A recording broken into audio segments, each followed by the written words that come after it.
விதியை மதியால் வெல்ல முடியுமா அப்படின்னு ஒரு கேள்வி கேட்டிருக்கோம். பேசிக்கலி விதி அப்படின்னா என்ன? நமக்கு நடக்கின்ற விஷயங்கள். ஒருத்தன் பிஸ்னஸ் பண்றான், அவனுக்கு ப்ராஃபிட்டும் வரும், லாஸும் வரும். எதை பேஸ் பண்ணி வருது அப்படின்னா விதிப்படி வருது. அப்படின்னா அவன் பண்ற ப்ரொசீஜரை பேஸ் பண்ணி வராதாங்க அப்படின்னு கேட்டா, ப்ரொசீஜரை பேஸ் பண்ணி வரும் என்பதும் உண்மை, விதிப்படி வரும் என்பதும் உண்மை. சரியா? இந்த ரெண்டையும் கரெக்டா புரிஞ்சுக்கிட்டீங்கன்னா உங்களுக்கு கன்ஃபியூஷனே வராது. ஏன்னா ஒரு செயல் செய்கின்றோம், செயலுக்கு நீ பக்காவா வந்து 100% ப்ரொசீஜரை வயலேட் பண்ணாம லைக்ஸ் அண்ட் டிஸ்லைக்ஸ் இல்லாம பியூர் லவ்ல செம்மையா ப்ரொசீஜரை ஃபாலோ பண்ணிட்ட அப்படிங்கிறதுனால கண்டிப்பா ரிசல்ட் வந்துடும் அப்படிங்கிறதுக்கு கேரண்டி கிடையாது. But it doesn't mean that அதுக்காக ரிசல்ட் வராதுன்னு கிடையாது. ஸோ என்னப்பா போட்டு குழப்புற அப்படின்னா குழப்பல, இங்க ஒண்ணுமே இல்லை. எப்பயுமே நாம் செய்கின்ற செயல்களுக்கான வினைகள் அப்படிங்கிறது உடனேயும் நடக்கும் அப்படிங்கிறதும் உண்டு, அது கொஞ்சம் லேட்டா நடக்கும் அப்படிங்கிறதும் உண்டு, சில ஜென்மம் கழிச்சு நடக்கும் அப்படிங்கிறதும் உண்டு. So therefore it is difficult to tell that நீ ப்ரொசீஜரை கரெக்டாக பண்ணிட்டா ரிசல்ட் வருமா வராதான்னு என்கிட்ட கேட்டால் இட்ஸ் வெரி டிஃபிகல்ட் ஆன்சர். என்னால் சொல்ல முடியாது அப்படிங்கிற மாதிரி சொல்ல வேண்டியதாக இருக்கு. ஏன் அப்படி? அப்பப்போ பண்ணுற ரிசல்ட்டுக்கு அப்பப்பவே கொடுக்க வேண்டியதானே ரிசல்ட்டை? ஏன் இப்படி ஒரு லூசுத்தனமான லா அப்படின்னு கேட்டிங்கன்னா, அது லூசுத்தனமான லா இல்லைடா, இறைவனின் கருணையால் பேர் அன்பினால் கொண்டு வந்த லா அது. நீ இப்போ வந்து ஒரு 10 ரூபா வந்து ஒருத்தன் திருடிட்ட அப்படின்னு சொன்னா, அந்த செகண்ட்ல 10 ரூபா வேற எவனாவது உன் பாக்கெட்ல இருந்து திருடிட்டு போயிட்டான்னா, அந்த செகண்ட்லயே அது நடந்தது அப்படின்னு சொன்னா, you will not realise it very fastly. ஏன் அப்படின்னா, நீ பெரிய லட்சாதிபதியா இருக்கலாம், அவன் பாவம் இருக்கிறதே 10 ரூபா இருக்கலாம், அந்த 10 ரூபாய் நீ எடுத்திருப்ப. இப்போ உன் பாக்கெட்ல இருந்து அதே 10 ரூபாய் எடுத்தா உனக்கு பாதிப்பே இல்லை. அப்ப நீ வந்து ரியலைஸ் பண்ணவே மாட்ட, அவன் எவ்வளவு துயருடுவான் என்பதை நீ ரியலைஸ் பண்ண மாட்ட. அப்ப நீயும் வந்து 10 ரூபாய்க்கே லாண்ட்ரி அடிச்சுட்டு இருக்கும்போது அந்த 10 ரூபாய் எவனாவது உன்னை எடுத்தான்னா அந்த வழி உனக்கு புரியும். நீ யாருக்கும் அந்த தப்பு பண்ணக்கூடாது அப்படிங்கிற ரியலைசேஷன் அப்பதான் உனக்கு வரும். ஸோ தேர்ஃபோர் நீ செய்கின்ற தவறுகளை உன்னை உணர்த்த வேண்டும் என்பதற்காக அவன் சில டைம் எடுத்துக்க வேண்டியது இருக்கு. உடனே அரசன் அன்று கொள்வான், தெய்வம் நின்று கொள்ளும் என்று இதைத்தான் சொன்னார்கள். ஸோ தெய்வத்தினுடைய ஒரு டாக்டிக்ஸ் வந்து உன்னை பனிஷ்மெண்ட் கொடுக்கணும் அப்படிங்கிறது இல்லை, உன்னை மாற்றணும் அப்படிங்கிறது, உன்னை திருத்தணும் அப்படிங்கிறது, பெர்மனெண்ட்டாக உன்னை சந்தோஷமா வச்சுக்கணும் அப்படிங்கிறது. அப்போ நீ இந்த மாதிரி லைக்ஸ் அண்ட் டிஸ்லைக்ஸில் ஒரு வெறுப்பில் ஒரு லவ் இல்லாமல் ஈகோவில் நீ ஒருத்தருக்கு 4 பேருக்கு கெட்டது பண்ணிகிட்டே இருந்தே அப்படின்னா, அது பின்னாடி அதனால உனக்கு சந்தோஷமே இல்லைன்றது உனக்கு புரியாது. அது எப்போ புரிய வைக்கணும்? உனக்கு 4 பேர் இம்சை பண்ணும்போது நீ படுற வேதனையை பார்த்தா லவ்னா என்னன்னு புரியும். இப்போ love is the only secret of லவ்ங்கிறது உனக்கு புரிய வைக்கணும் அப்படின்னு சொன்னால் I need to take a time. So therefore நீ செய்கின்ற கர்மத்தின் வினை என்பது காலம் கழித்தும் தர வேண்டியது இருக்கின்றது. சம்டைம்ஸ் ஈவன் ஜென்மாஸ் வரைக்கும் கூட வெயிட் பண்ண வேண்டியது இருக்கு. அவன் பார்த்துருப்பான் பொறுமையா. அது அன்பின் வெளிப்பாடு என்றுதான் நீங்கள் புரிந்து கொள்ள வேண்டும். But one thing what you should understand அப்படின்னா, எனக்கு நடக்கின்றது அனைத்தும் நான் செய்த கர்மத்தை எனக்கு புரிய வைப்பதற்காக இத்தனை காலம் தாழ்த்தி என் இறைவன் தருகின்றான் என்பதைத்தான் நீங்கள் உணர வேண்டும். ஒண்ணு. ரெண்டாவது, சரி அந்த விதியை நீங்க இப்படி உணர்ந்தீங்க அப்படின்னா, இறைவன் என்னை மாற்றுவதற்காக தருகின்றான்னு ஃபீல் பண்ணீங்கன்னா அந்த விதியை பாசிட்டிவா பார்ப்பீங்க. ஒரு கெட்டது நடக்கும்போது இது கெட்டதல்ல, என்னை நான் ரியலைஸ் பண்ணுவதற்காக, நான் ஞானி ஆவதற்காக எனக்கு இறைவன் எனக்கு இந்த ஒரு விஷயத்தை தருகின்றான் என்று பார்க்கும் கண்ணோட்டம் வருகிறது என்றால், நீங்கள் செய்த அந்த தவற்றிற்கு வரும் விதியே ஆனாலும் அந்த இப்போ இந்த சிந்தனை இருக்கு இல்லையா, அந்த கண்ணோட்டம் வந்து இந்த மதி வந்து அதை டேக் ஈஸியாக எடுத்துக்கணும். நீங்க சொன்னீங்க அக்செப்டன்ஸ் அப்படின்னு சொன்னீங்க, பாலிஸ்டேஸ்ட் எடுத்துக்கலாம் அப்படின்னு சொன்னீங்க, சம பாவனையில நம்ம அதை பார்க்கலாம் அப்படின்னு சொன்னீங்க. இப்போ எப்போ வேணா நம்ம பண்ணிடலாம், தப்பே பண்ணிருக்கலாம். இப்போ மனசு சமபாவனைக்கு வந்துடுச்சு அப்படின்னு சொன்னா, அப்போ ஆட்டோமேட்டிக்கா அந்த விதி ஏமாந்து போகிறது அல்லவா அப்படின்னு சொன்னீங்க. ஏன்னா அது பர்பஸ் ஆஃப் தி விதி is to get into the சமபாவனா தானே. உங்களை சமபாவனைக்கு கொண்டு வருவதற்காக தானே இறைவன் அந்த விதியை ஏற்படுத்தி இருக்கின்றான். ஸோ தேர்ஃபோர் அந்த சமபாவனைக்கு நீங்க கொண்டு வந்துட்டீங்க அப்படின்னு சொன்னா விதி ஏமாந்து போய்விடுகிறது என்பது உண்மைதான். ஸோ மேஜராக புரிஞ்சுக்க வேண்டியது என்னன்னா, we have got a freedom to think and what to do. நான் என்ன பண்ணணும், நான் என்ன ஆகணும், நான் நல்ல விஷயம் பண்ணணுமா கெட்ட விஷயம் பண்ணணுமா அப்படின்னு முழுசா சிந்திக்கக்கூடிய அற்புதமான விஷயம் உங்ககிட்ட தான் இருக்கு. அப்ப நீங்கள் செய்கின்ற செயலுக்கு நீங்களே தான் பொறுப்பாளி. ஆனால் வருகின்ற விஷயங்களுக்கு நீங்க தான் பொறுப்பாளி. பட் இது இப்போ உங்க கையில இல்லை. என்ன நடந்தாலும் அது ஏற்கனவே நீங்க போட்டு வச்சது, நீங்க போன ஜென்மத்துல பண்ண பாவம் எல்லாம் வந்துடுது அப்படிங்கிறப்ப இப்போ உங்க கையில இல்லைங்க. நடக்கின்ற விஷயங்கள் இப்போதைக்கு உங்கள் கையில் இல்லை என்பதை ஒப்புக்கொள்கிறேன். ஆனால் நீ செய்கின்ற விஷயங்களும் எப்போதும் உங்கள் கையில் தான் இருக்கிறது. ஒருத்தன் ஓங்கி பலாருன்னு அடிக்கிறான். அது இறைவனின் பிரசாதமாக ஏற்றுக்கொண்டு என்னை மன்னித்து விடுங்கள் ஐயா, ஏதோ ஒரு வகையில் நான் உங்களை துன்புறுத்தி இருக்கின்றேன் என்று மட்டும் தெரிகிறது, ஆனால் ஏனென்று விளங்கவில்லை, ஏன் அடித்தீர்கள் என்று தெரிந்து கொள்ளலாமான்னு உன்னால பியூர் லவ்ல உன்னால ரியாக்ட் பண்ண முடிஞ்சதுன்னா நீ வென்றுட்டேன்னு அர்த்தம். நீ யாரா அடிக்கிறது அப்படின்னு சொல்லிட்டு திருப்பி அடிக்க ஆரம்பிச்ச அப்படின்னா என்ன ஆகும்? நேற்று எனக்கு ஒரு கதை சொன்னாங்க. ஒரு சின்ன பையன், ஒரு பெரிய பையன் ஒரு ஆசிரமத்துல இருக்கிறாங்க. சாப்பாடு டைம் ஆயிடுச்சு. இந்த பெரிய பையனுக்கு உத்தரவு என்னன்னா, பஜனை முடிஞ்சதுக்கு அப்புறம் தான் பசங்களுக்கு சாப்பாடு போடணும் அப்படின்னு. ஒரு குட்டி பையனுக்கு பாவம் பசி உயிர் போயிடுச்சு. பஜனை நடந்துட்டு இருக்கும் போது நேராக கிச்சனுக்குள்ள ஓடி தட்டு எடுத்து போட்டான்.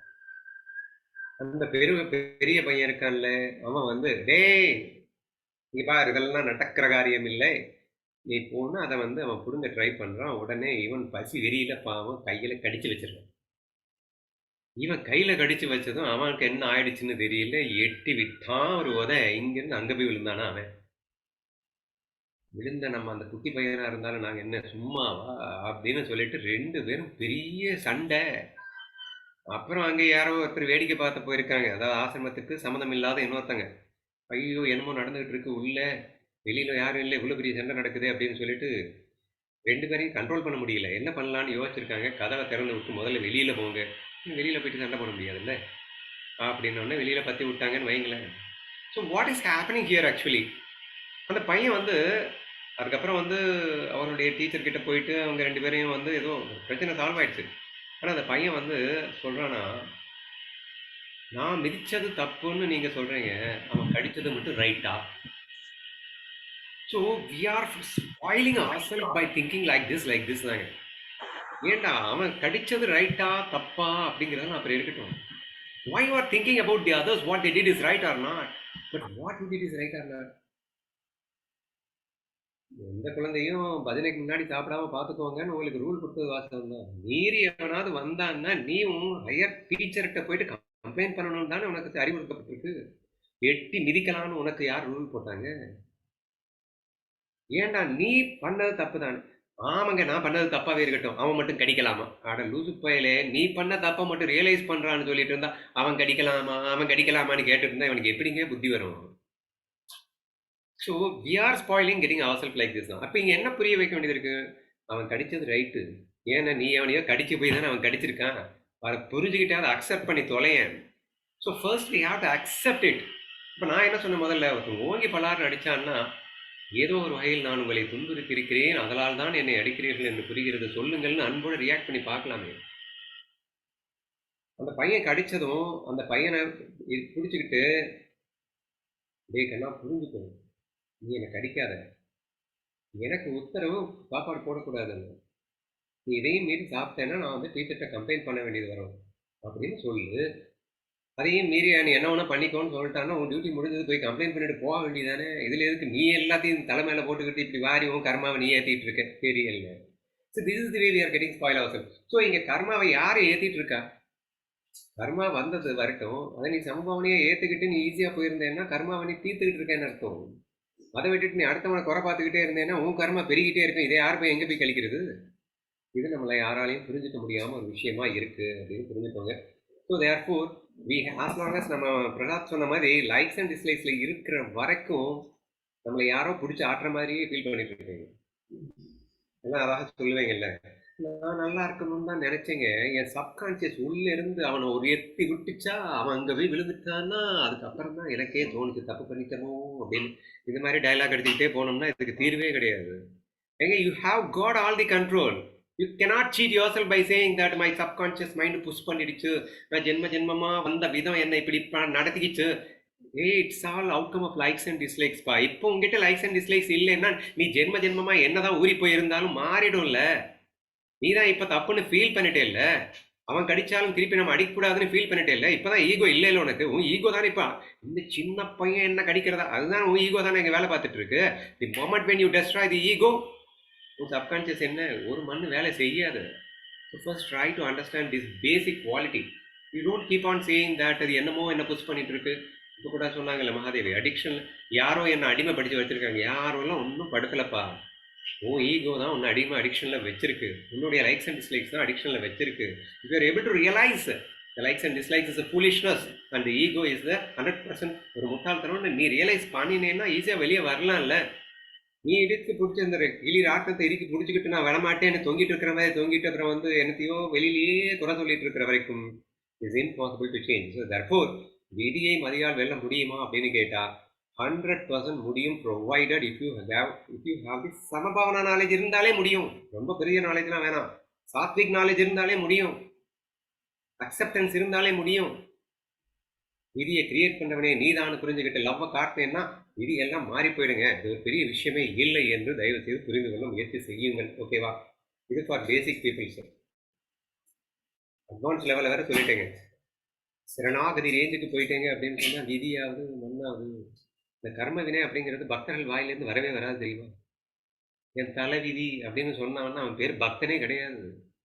ஏனென்றால் அவனுக்கு எல்லாமே இறைவனின் பிரசாதம் பிரசாதம் என்று எது நடந்தாலும் என் இறைவனின் பிரசாதம் என்று பூத்து குலுங்கிக் கொண்டிருக்கும் அவன் மனதிற்கு விதி ஏது மதி ஏது?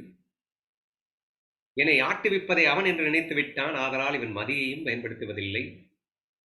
விதிப்படி என்ன நடந்தாலும் என் இறைவன் எனக்காக செய்கின்றான், பார்த்து பார்த்து எனக்கு கொடுக்கின்றான் என்று அறவிட்டாலும் என் இறைவன் எனக்காக என்னை பார்த்து பார்த்து இதை கொடுத்திருக்கிறதுக்கு நான் என்ன புண்ணியம் செய்தேனோ அப்படின்னு ஃபீலிங் பண்ணிட்டு இருக்கிறவனுக்கு விதி ஏது மதி ஏது?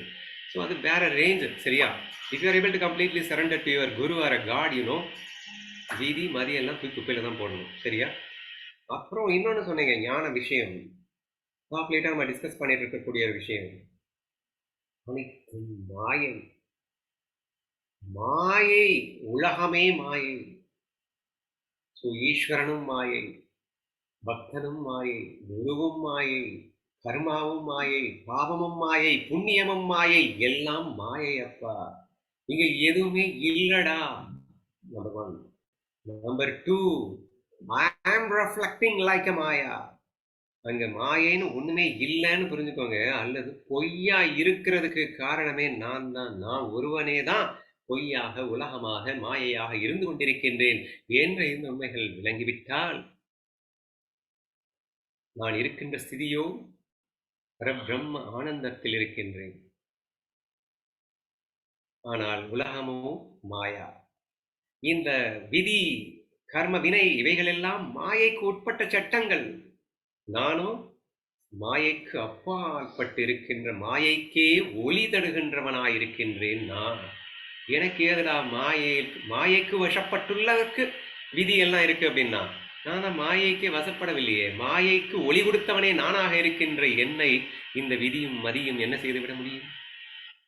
இன்னும் சொல்ல போனீங்கன்னா, மதியும் மாயை, மனமும் மாயை, எல்லாம் மாயை.